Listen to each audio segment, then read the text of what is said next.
In this video, we're going to be talking about how to take full control of light in your photos using gradient maps. You see, gradient map is one of the most versatile adjustment layers in Photoshop that is guaranteed to blow your mind.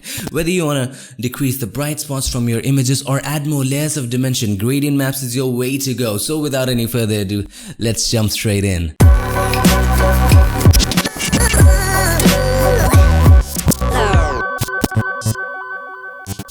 So here we are in Photoshop, and by the way, this gorgeous photo is available for download. Check the link in the description below.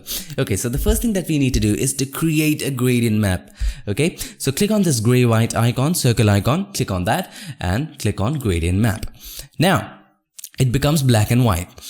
You don't have to worry, just change the blend mode from normal to luminosity. I'll explain what's happening, okay? Once you have the properties, right? Once you create a gradient map adjustment layer, you should see what? Properties, right? So if you don't see the properties, you can go to Windows and make sure properties is checked, okay? So let's bring properties here so that you can see me. Now, once you have the properties in place, all you have to do is, you can see that it's going from black to white. If it's some other color, doesn't really matter, you can change it to black to white. So single click on this, make sure the first one is selected from black to white. If it's some strange gradient showing right here, all you can do, you can click the gear icon and then make sure you click on reset gradients and then click OK. Okay, then click this one. Now, it's very simple procedure. You can save this later if you want. So click on the middle, and double click on this and change the color to 50% gray. Okay, easiest way, take it all the way to the left and change the brightness to 50. Okay, make sure it's 50 and take it all the way to the left. Change it to 50. There you go. And okay. Create another one between these two. Click between these two and double click on this. Take it all the way to the left and set the brightness to 75. Okay, click OK. Now, create another one between these two. Double click on this, set the brightness to 25. Take it all the way to the left, brightness to 25. Click OK. Now here's the magic. Move it around. If you want more highlights, have a look. Take this to the left. What happens? Highlights increase, right? Okay. So if you want more shiny areas, take this to the left. You see, these shiny areas have been created. If you want more dimension, more dark areas, take this to the left. Wow. If you want more, take this to the left. Isn't that interesting? Okay, let me just quickly explain what exactly is happening, right? I just wanted to show you quick what we are going to do, but let's click OK. Let's close this. What exactly is happening? Let me create a dummy gradient map to show you what exactly happens when you create a gradient map, because explanation is interesting, important, essential. Okay, so let's create a gradient map and let me show you what exactly is happening. Now, what is a gradient map? It's simply a map of gradients. That's all there is. Make sense? No? Let me just show you. Okay, so if I single click on this and click on any other gradients, say this one, see the strange kind of color has been projected over her? Here's what's happening. Every image can be divided into these pretty areas, right? Midtones, moderately bright areas, very bright areas, dark areas, very dark areas, so on and so forth. You can make as many layers, as many areas as you want. Now, these areas combine together to make what?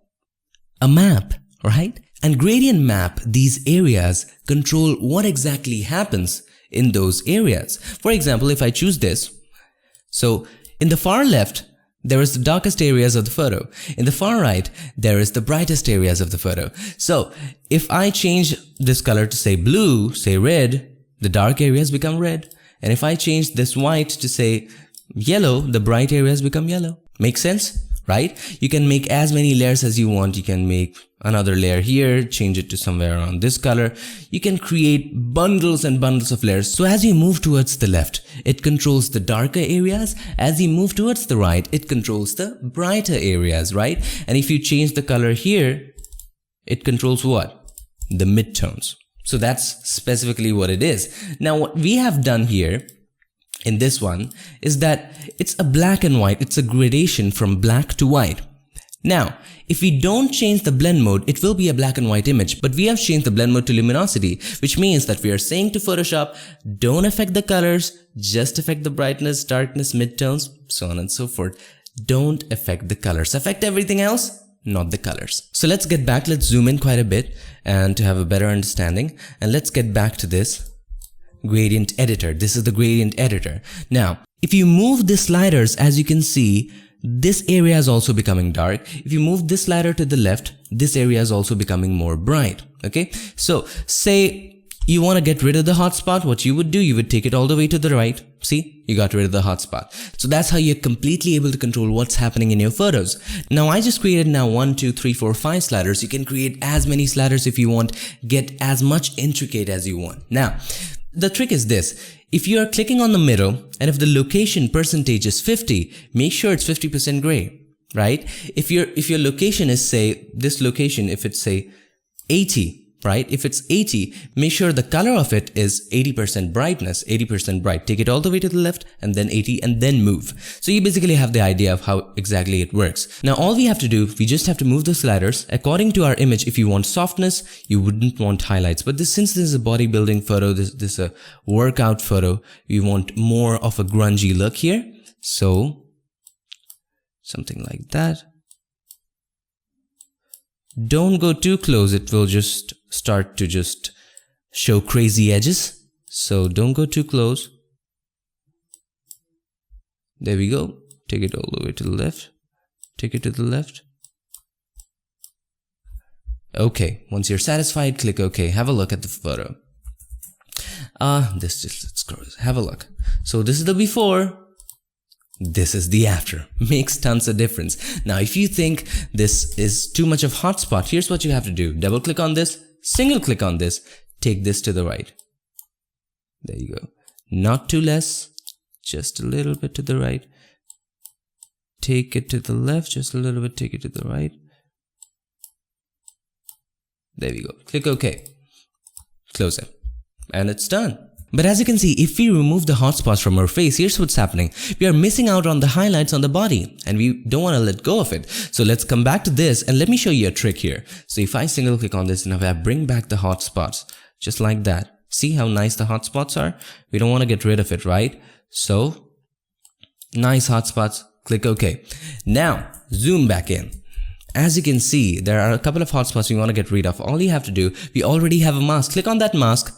Take the brush, make sure the foreground color is black, decrease the flow to 20-ish, okay, it's already decreased on my slider, okay, and just paint over the highlights, there we go, slightly, with black, okay, done. Before the mask, after the mask, you can be a little gentle here with that, okay, now, pretty nice. Isn't it? Now usually what happens is when you apply this kind of effect, anything that has to do with drama, it usually takes away the saturation or increases the saturation. In this case, as you can see, the colors have decreased just a little bit. So what I would do, I would create, let's delete this gradient map. This was just for demonstration. Let's add a vibrance adjustment layer and increase the vibrance just a little bit. There we go. Have a look. So here's the before, here's the after. Right? Makes a ton of difference. Now for a finishing touch, let's add an awesome light effect. Now here's what you have to do. Create a merged layer. Now what was the shortcut for creating a merged layer? Control, Alt, Shift and E. In Mac, it would be Command, Option, Shift and E. If you press that, Control, Alt, Shift, E, it creates a new layer, a merged new layer. And what is that? It's a layer with everything applied, every effect, everything applied, just in one layer, merged. Now let's convert this into a smart object so that when we apply a filter, it will be non-destructive, which means that we can always go back and change the values. So to convert this into a smart object, you can do two things. Go to Filter, Convert for Smart Filters, click OK. This converts this into a smart object, or what you can do, you can right click on it and go to Convert to Smart Object, right? Two ways of doing the same thing. Now go to Filter, wait for this, Render, Light Effects. Now here's where the fun begins. Now in light effects, as you can see by default, you will have a spotlight. Now, light effects filter is one of the most fantastic filter to add any kind of advanced light effects. And there can be a complete tutorial on this. So wait for this. This is just a preview of that. Okay, so as you can see, it has by default added a spotlight and how nice it is looking. So you can move the spotlight if you want. Just let's move it here. You can make it a little more, bigger. There we go, scale length. Now, how to know when what's happening with the cursor? Okay, here's how to know that. When you hover the cursor, it writes there, rotate now, which means that if you click and drag, it will rotate. Now, when the text changes to move, click and drag to move. When the text changes to say scale a length, click and drag to scale the length. That's how to know that. So this much is good. Now, if you want to decrease the intensity, decrease the color slider. I love this intensity. And if you want to decrease the ambience, I don't know how to pronounce that, but this is the ambience. This is everything outside the spotlight, okay? So this is the ambience. Make it dark, grungy kind of look. There we go. Increase the color just a little bit. And this is the hotspot, okay? So you want to decrease the hotspot to make it more smoother or make it more harsh. There we go. I want to keep it like that. And once you're satisfied, click OK. Now you see how wonderful spotlight effect it adds. Now, as you can see, there are a couple of places on her body which is completely dark, which we want to brighten, and there are a couple of places which we want to darken. And that's the advantage of having it on a separate layer so that we can create a mask and rub out those areas. So there's too much bright here. So what we do, we create a mask, take the brush, make sure the foreground color is black. Press X to toggle between the foreground and the background color. Flow is somewhere low, and just paint over her skin. There we go. Just paint over this area. It's too bright. Just paint over. There we go. How wonderful this is. Now, if you want to get some brightness back here, you can paint with black here. Just okay. Decrease the flow. It's too. Keep it 5, something like that. Right now, it's wonderful. I want to get something back here. Something. Make it smaller. There we go. Something back here. Wow. Have a look at the before. We started here, now we are here. How wonderful is that? Can I give you an awesome tip to save you a ton of time and get really creative with this? Here's what to do. Once you're in the gradient adjustment layer properties, single click on this and you have all the sliders adjusted, right? And you can save this as a preset. What you can do, you can name it, say, body 1, and you might be tempted to click save, but that's not the way to go. Click new, and as you can see, this has been saved as a set, as a part of the set here. Now, here's what's more. You adjust it even more, you create a variation of this, maybe you change the color. Also, you can do that. You want to change the color? Maybe change somewhere around grayish, something like that. A new effect, click OK. You want to change the color, and then you can name it, say, body 2, and you can save this too. Click on new. There you go. And if you want, you can delete all of these sliders which are useless there and save this as a set. You can save this as a complete set. Okay, save it like body set and save, hit save. Now once you load it, next time you do it, for example, next time you're applying gradient map, let's just go ahead and turn it off. Next time you're applying, say, gradient map, you can just single click on this. Oh, I just forgot, change the blending mode to luminosity. Next time you're applying that, single click on this and you have this loaded already. If you don't have this loaded, you can click load and you can load what? Body set, and there you go, right? And then all you have to do, you just have to click here. And there you go. It's just one click. Also what you can do, you can save starting points. Now what are starting points? Starting points are the one that we created in the beginning. Everything positioned, right? This is far to the left, this is far to the left, this is right, this is on position 50, position 25, position 75, and everything adjusted, and you can save this. And the advantage of this is that you don't have to create this again and again. Once you have created this, you can create a starting point of, say, 5 sliders, 10 sliders, as intricate as 16 sliders, as many sliders as you want, and you just have to go ahead, click on that and just start adjusting. And there you go. Now I know what you're thinking. If you're like me, you'll be pretty excited about the light effects filter, but wait, we'll make a complete different tutorial about that, but for now, let's just focus on gradient maps. So just a quick recap, here's what to do. Create a gradient maps adjustment layer, then change the blend mode to luminosity because we don't want to affect the colors, right? So single click on this and then click on the middle. If you want to be super precise, if you have the kind of an OCD, make sure the location is 50% and then double click on this. Change the brightness to 50. Make sure you take it all the way to the left and change the brightness to 50. Click OK. Click it here in the middle of these two sliders, or to be precise, make sure the location is 75 and then click on this and take it all the way to the left. make sure the brightness is 75. As simple as that. Do it here too. Okay, double click on this, make sure it's 25, and now, you see, anyway, we are going to move this so this location doesn't really matter, so you don't have to be precise, okay? So once you're done moving it, click OK. Then if you see there's a shift happening with colors, you can add a vibrance adjustment layer, play with the values of vibrance. Also, you can use a hue saturation adjustment layer, play with the values of hue if you want and saturation if you want. It's really interesting. Now, then to give it a finishing touch, create a merged layer.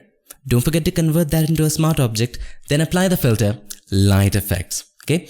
Filter, render, light effects, apply a spotlight if you want, apply an omni if you want, apply anything you want, and you're pretty much good to go. So finally, that's all there is for this video. Hope you enjoyed this, and if you did, make sure to give us a like, and also don't forget to subscribe. And not just subscribe, ring the bell so that you, my friend, don't miss anything. I would like to take this moment to thank all our supporters who are supporting us to keep PiXimperfect free for everybody forever through Patreon. If you want to support this channel, check the link in the description below. Again, thanks a lot for watching. I'll see you guys in my next one. Till then, stay tuned and make sure that you keep creating.